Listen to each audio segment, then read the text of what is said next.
নমস্কার বন্ধুরা, আজকের এই গল্পে আপনাদের স্বাগতম। আমার নাম বিরাট এবং আমি গুজরাটের বাসিন্দা।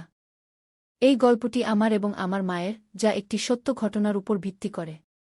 আমি আপনাদের সামনে এটি বলতে চাই যে কিভাবে আমি আমার মাকে প্রস্তুত করেছিলাম যখন তার ইচ্ছা ছিল না। তাই বন্ধুরা, এই গল্পটি মন দিয়ে শুনুন। বন্ধুরা, আমাদের পরিবারে আমি, আমার বাবা, আমার মা এবং আমার একটি ছোট বোন রয়েছে। আমার বাবার নাম মোহন এবং তিনি একটি প্রাইভেট কোম্পানিতে কাজ করেন। আমার মায়ের নাম শালিনী, তিনি একজন গৃহিণী। আমার ছোট বোনের নাম অনুষ্কা এবং সে হাই স্কুলে পড়ে। আমার নাম তো আপনারা জানেনই। তাহলে চলুন আজ এগিয়ে যাই। মা বাবার প্রেমের বিয়ে হয়েছিল এবং তারা দুজনেই বেশ শিক্ষিত। তাই আমাদের বাড়ির পরিবেশ বেশ খোলামেলা এবং আধুনিক। মায়ের কথা বললে তিনি তার শরীরের খুব যত্ন নেন এবং ভালোভাবে শিক্ষিত হওয়ার কারণে শার্ট জিন্স এবং টপ পরা তার জন্য সাধারণ বিষয়। মা তার ফিটনেসের যত্ন নেওয়ার কারণে বেশ আকর্ষণীয় এবং সুন্দর দেখায়। আমি বাড়িতে তার একমাত্র ছেলে, তাই আমাকে সবসময় অনেক ভালোবাসা মেলে এবং বাবা মা কখনই আমাকে রাগান্বিত করেন না। যখনই সময় মেলে আমরা চারজন মিলে খোলামেলা কথা বলি। তাহলে এই গল্পটি শুরু হয় যখন আমি কলেজে ছিলাম। আমার পরীক্ষা শেষ হয়ে গিয়েছিল এবং গ্রীষ্মের ছুটি চলছিল। সেই সময় আমার বোনও ছুটিতে ছিল।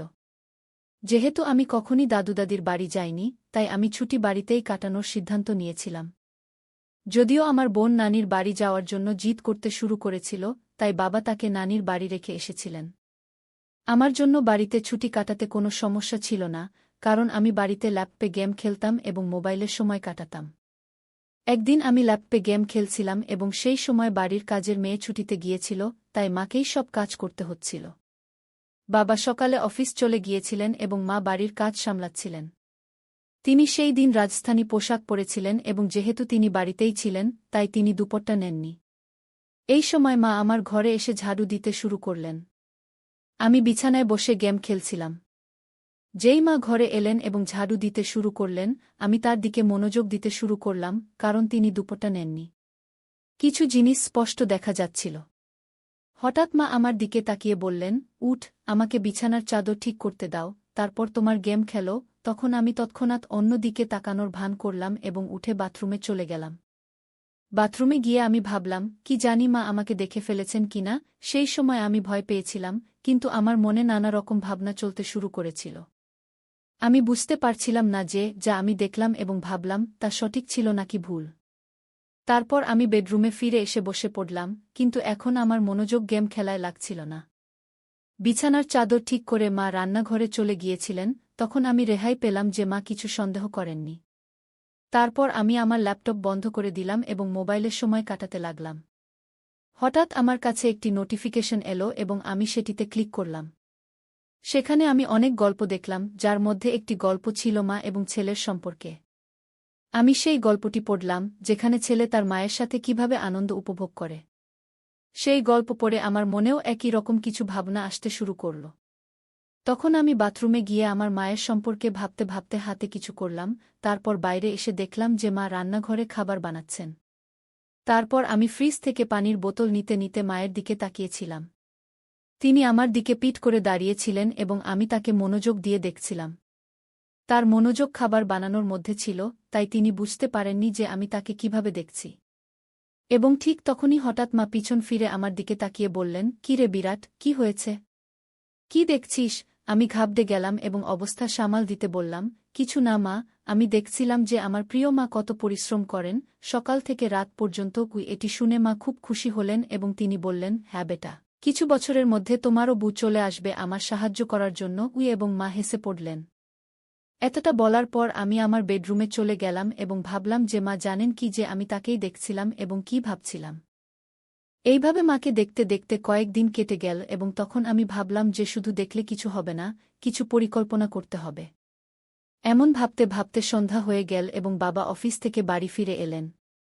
তিনি বললেন যে অফিসের কাজের জন্য তাকে 1 দিনের জন্য বিদেশ যেতে হবে। কি না পেতে শুনে আমি মনে মনে খুব খুশি হলাম এবং সম্মতিতে মাথা নেড়ে দিলাম।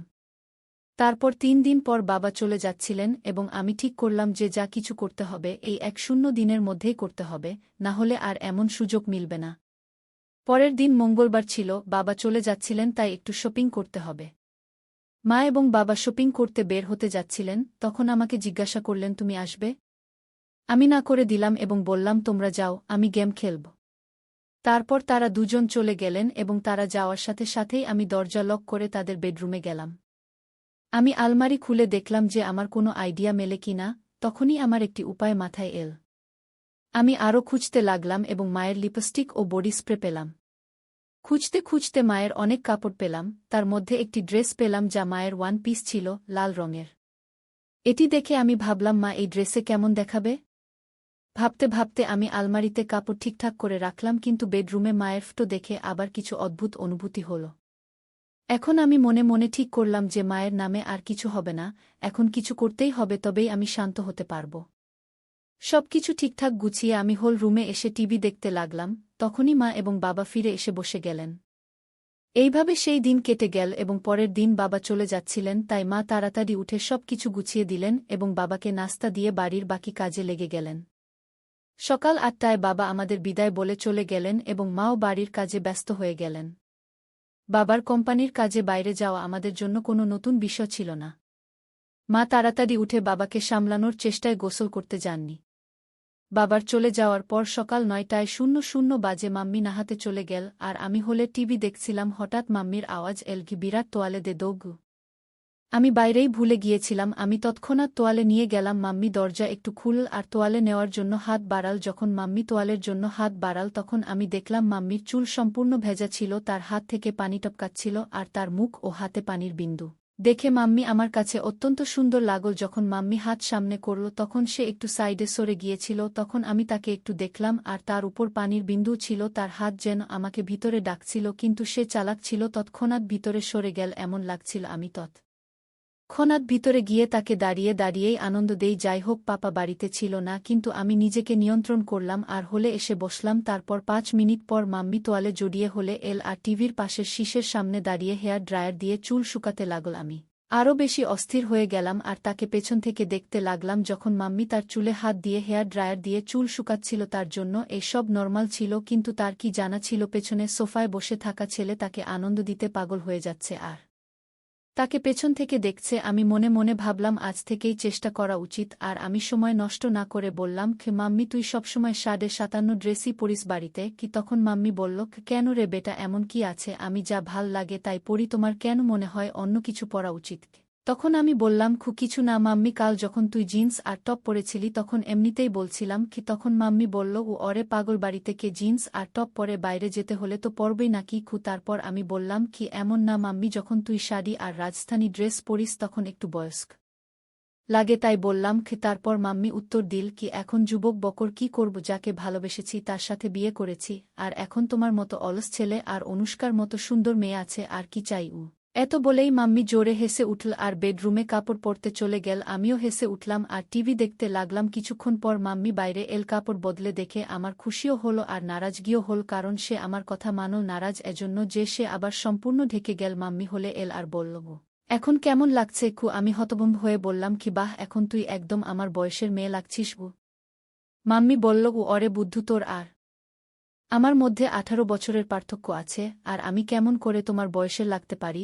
এখন আমার কিছু বলতে ইচ্ছা করছিল না, কিন্তু কিছু বলতেই হলো, তাই বললাম, অরে মাম্মি, আমাদের আর তোমার বয়সের পার্থক্য আমরা জানি, কিন্তু বাইরে কে জানে? যদি আমরা দুজনে বাইরে ঘুরতে যাই তবে লোকেরা ভাববে আমরা গার্লফ্রেন্ড বয়ফ্রেন্ড। এত বলেই আমি ইচ্ছে করে থেমে গেলাম আর মাম্মির প্রতিক্রিয়া দেখতে লাগলাম। তখনই মাম্মি সময় নষ্ট না করে উৎসুক হয়ে জিজ্ঞেস করল, আচ্ছা আর কি বল না বেটা, কি এখন? আর আমি কিছু বললাম না, শুধু এতটুকু বললাম, ছেড়ে দে মাম্মি, তোমার রাগ হবে কি? তখন মাম্মি বলল, আমার কখনো তোমার উপর রাগ হয়েছে? আর তুমিও জানো আমার ছেলে কখনো ভুল করে না, তবে আমার রাগ কেন হবে? এখন দ্রুত বল, কি বলতে চেয়েছিলে কি? তখন আমি বললাম, যদি আমরা একসাথে বাইরে কোথাও ঘুরতে যাই তবে লোকেরা আমাদের গার্লফ্রেন্ড বয়ফ্রেন্ড ভাববে, কিন্তু তোমার গলা মঙ্গলসূত্র দেখে তারা আমাদের স্বামী স্ত্রীও ভাববে। কি? এ কথা শুনে মাম্মি জোরে জোরে হাসতে লাগল। তারপর মাম্মি বলল, অরে বাপরে, এত ছোট কথা জন্য আমার রাগ কেন হবে কি? আর আবার মাম্মি হাসতে লাগল। তখন আমি তাদের বললাম, হাসো না মাম্মি, কি এত?